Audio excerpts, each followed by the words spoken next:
இலக்கிய நேயர்களுக்கு வணக்கம். நம்ம இலக்கிய சீரியல்ல இன்னைக்கு என்ன சுவாரஸ்யமா பார்க்க போறோம்னா, இந்த பைரவியோட சூழ்ச்சியை புரிஞ்சு கண்டுபிடிச்சு கண்டிப்பா நம்ம ஜானகி அம்மா வீட்டை விட்டு வெளியே தந்து யாருக்கெல்லாம் பிடிச்சிருக்கோ மறக்காம இந்த வீடியோக்கு லைக் பண்ணுங்க. வரப்போற எபிசோட்ல நம்ம ஜானகி அம்மாவுக்கு வந்துட்டு ரொம்பவே சந்தோஷமா இருந்துச்சுங்க. ஒரு வழியா வந்துட்டு இலக்கிய கௌதம் இந்த ஒரு வீட்டுக்குள்ள வரும்போது கண்டிப்பா இந்த எஸ்எஸ்கே தண்டனை அனுபவிக்கணும், கண்டிப்பா அவனுக்கு ஜாமீன் கிடைக்கக்கூடியதுன்னு ரொம்பவே எதிர்பார்த்தாங்க. ஆனா இது எல்லாமே வந்துட்டு தலைகீழ மாறிடுச்சுங்க. இந்த பைரவி சொன்ன மாதிரி தான் எல்லாமே நடந்துச்சு. அடுத்தபடியாக வந்துட்டு இந்த பைரவ் என்ன சொன்னோன்னா, கண்டிப்பாக நீங்கள் போகிறது வேஸ்ட்டு, கண்டிப்பாக எஸ்எஸ்கே ஜாமீன் மூலிமா வெளியே வந்துடுவாங்க, அடுத்தபடியாக நீங்கள் 2 பேர் வீட்டு விட்டு வெளியே போக போகிறீங்கன்னு இந்த பைரவி அவ்வளோ ஆக்ரோஷமாக சொன்னாங்க. ஒரு வேளை வந்துட்டு இதெல்லாம் நடந்துருமோன்னு ஒரு பக்கம் பார்த்தீங்கன்னா நம்ம ஜானகி அம்மா இருந்துக்கிட்ட பயங்கர கோபத்தில், இதுக்கு மேலே வந்துட்டு நான் மனுஷியாக இருக்க மாட்டேன், நீ வந்துட்டு இந்த வீட்டில் தானே சோறு தின்ற, இந்த நன்றி விசுவாசம் மட்டும் இந்த எஸ்எஸ்கே காமிக்கிற, ஒழுங்கு மரியாதையோடு போயிடு அப்படின்னு கன்னத்திலே பலார்னு 2 அறை கொடுத்து இழுத்துட்டு போய் மெயின் கேட்டுக்கு வெளியே விட்டுட்டுறாங்க. ஆனால் கண்டிப்பாக பார்த்தீங்களான்னு இந்த ஒரு உண்மையை வந்துட்டு இப்போ இந்த பைரவி எப்படி எடுத்துக்க போகிறானோ, என்னவா அண்ணி நீங்கள் வெளியே அனுப்புகிறீங்க, கண்டிப்பாக யாருக்காக நீங்கள் என்னை வந்துட்டு இந்த ஒரு வீட்டை விட்டு வெளியே அனுப்புகிறீங்கன்னு கொஞ்சம் யோசிச்சுக்காங்க. இதுக்கு மேலே தான் என்னுடைய ஆட்டத்தை வந்துட்டு நீங்கள் பார்க்க போகிறீங்க.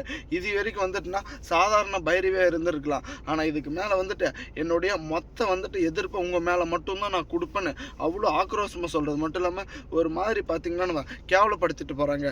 அடுத்தபடியே இந்த பைரவி வந்துட்டுங்க இந்த தக்ஷாசினி இந்த எஸ்எஸ்கே கூட தாங்க போக முடியும். ஏன்னா அவங்களுக்காக தான் நன்றி விசுவாசமா எப்படியாச்சும் இலக்கியாவும் கௌதமும் பிரிச்சுட்டு வீட்டை விட்டு அனுப்பணும்னு நினைச்சிட்டு இருந்தாங்க. ஆனா இந்த ஒரு ஜென்மத்தில் வந்துட்டு அது நடக்க போறது கிடையாதுங்க. நம்ம ஜானகி அம்மா வந்துட்டு அவ்வளோ பிடிவாதமா இருக்காங்க.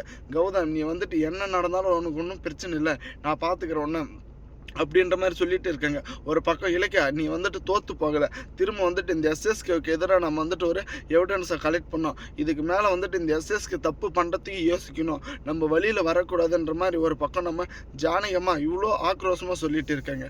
எங்கேருந்து வந்துட்டு நம்ம ஜானகி அம்மாவுக்கு இவ்வளோ தைரியம் வந்துச்சுன்னா கண்டிப்பாக நம்ம கௌதம் தோற்று போய் இந்த ஜானகி அம்மாவால் பார்க்கவே முடியலைங்க. அந்த ஒரு வேதனையில் தாங்க இப்படி ஒரு காரியத்தை பண்ணியிருக்காங்க. ஆனால் பார்த்தீங்களா இப்போ கூடிய சீக்கிரத்தில் இந்த கார்த்திக் மட்டும் நம்ம ஜானகி அம்மாவோட பேச்சை கேட்டு இந்த ஒரு வீட்டுக்குள்ளே வந்திருந்தா ரொம்பவே சந்தோஷமாக இருந்திருக்குங்க. ஆனால் இந்த அஞ்சலியோட பேச்சை கேட்டு தப்புக்கு மேலே தப்பு பண்ணி யார் குற்றவாளி யார் நிரபராதி யார் நல்லவங்க அப்படின்ற உண்மை தெரியாமல் ரொம்பவே ஒரு மோசமான நிலைமைக்கு போக போகிறோம்.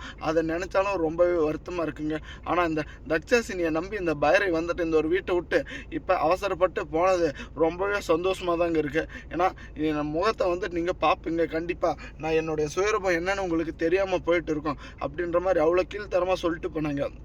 ஆனால் அதுக்கு முன்னாடியே பார்த்தீங்களா நம்ம இலக்கிய அவங்களுடைய எல்லா வேஷத்தையும் வெளிவட்டாரத்துக்கு வெளிச்சத்துக்கு எடுத்துகிட்டு வரணும்னு நினைக்கிறவங்க நம்ம சேனலுக்கு புதுசாக வந்திருந்தால் சப்ஸ்கிரைப் பண்ணிட்டு பெல் ஐக்கானில் தட்டு அப்படியே கமெண்ட் செக்ஷனில் கமெண்ட் பண்ணிட்டு போங்க. தேங்க்ஸ் ஃபார் வாட்சிங் இலக்கிய நேயர்களுக்கு.